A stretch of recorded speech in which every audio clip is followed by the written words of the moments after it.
നമസ്കാരം, കൊട്ടാരക്കര മീഡിയയിലേക്ക് സ്വാഗതം. ശമ്പളം കയ്യിലേക്ക് കിട്ടിയ ഉടൻ തന്നെ അത് എങ്ങോട്ട് പോകുന്നുവെന്ന് പോലും അറിയാതെ പകച്ചു നിൽക്കുന്നവരാണോ നിങ്ങൾ? എങ്കിൽ അത് നിങ്ങളുടെ മാത്രം പ്രശ്നമല്ല, നമ്മുടെ രാജ്യത്തെ 100 കോടി ആളുകളും നേരിടുന്ന ഒരു പ്രധാന പ്രശ്നമാണിത്.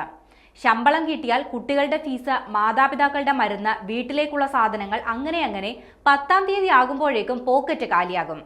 ഈ ബാധ്യതകളൊക്കെ കഴിഞ്ഞ് ജീവിതമൊന്ന് ആഘോഷിക്കാൻ പണം എവിടെയെന്ന് നമ്മൾ എല്ലാവരും ചിന്തിക്കുന്ന കാര്യമാണ്.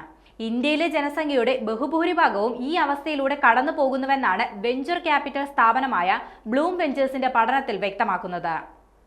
140 കോടിയിലേറെ ജനങ്ങളുള്ള രാജ്യത്ത് 100 കോടി ആളുകൾക്കും അത്യാവശ്യ കാര്യങ്ങൾ ചെയ്തു കഴിഞ്ഞാൽ പിന്നൊന്നിനും പണം തികയുന്നില്ല.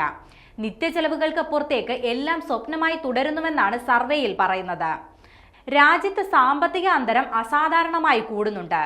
സമ്പത്ത് കുറച്ചാളുകളിലേക്ക് മാത്രം കേന്ദ്രീകരിക്കുന്നതിനാൽ വാങ്ങൽ ശേഷിയുള്ളവരുടെ എണ്ണം കുറയുന്നുവെന്നും റിപ്പോർട്ടിൽ പറയുന്നുണ്ട്.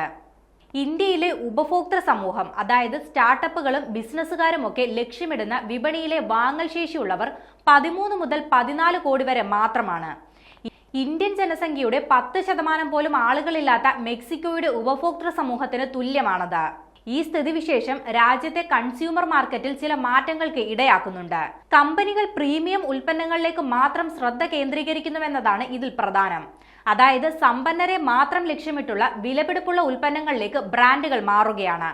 ഉദാഹരണത്തിന്, ഇന്ത്യയിൽ വില കുറഞ്ഞതോ ഇടത്തരമോ ആയ സ്മാർട്ട് ഫോണുകൾ വിപണിയിൽ പ്രതിസന്ധി നേരിടുമ്പോഴും അവയുടെ ഉയർന്ന വേരിയന്റുകൾ അവതരിപ്പിക്കാൻ കമ്പനികൾക്ക് ഉത്സാഹമാണെന്ന് റിപ്പോർട്ടിൽ ചൂണ്ടിക്കാണിക്കുന്നുണ്ട്.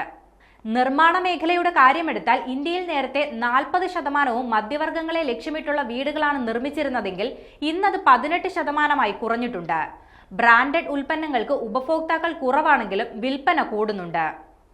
കോവിഡിന് ശേഷം സമ്പന്നർ അതിവേഗം തിരിച്ചു വരികയും പാവപ്പെട്ടവർ കൂടുതൽ പ്രതിസന്ധിയിലാവുകയും ചെയ്തെന്നും റിപ്പോർട്ടിൽ ചൂണ്ടിക്കാണിക്കുന്നു. അതേസമയം കേന്ദ്ര സർക്കാരിന്റെ സാമ്പത്തിക നയങ്ങളെ വിമർശിക്കാൻ റിപ്പോർട്ട് ആയുധമാക്കുകയാണ് പ്രതിപക്ഷം. കോർപ്പറേറ്റ് ചങ്ങാത്ത നയത്തിൽ നിന്ന് സാമൂഹിക ശാക്തീകരണത്തിലേക്ക് സർക്കാർ നയങ്ങൾ മാറണമെന്ന് കോൺഗ്രസ് നേതാവ് ജയറാം രമേശ് എക്സിൽ കുറിച്ച പ്രസ്താവനയിൽ പറയുന്നുണ്ട്.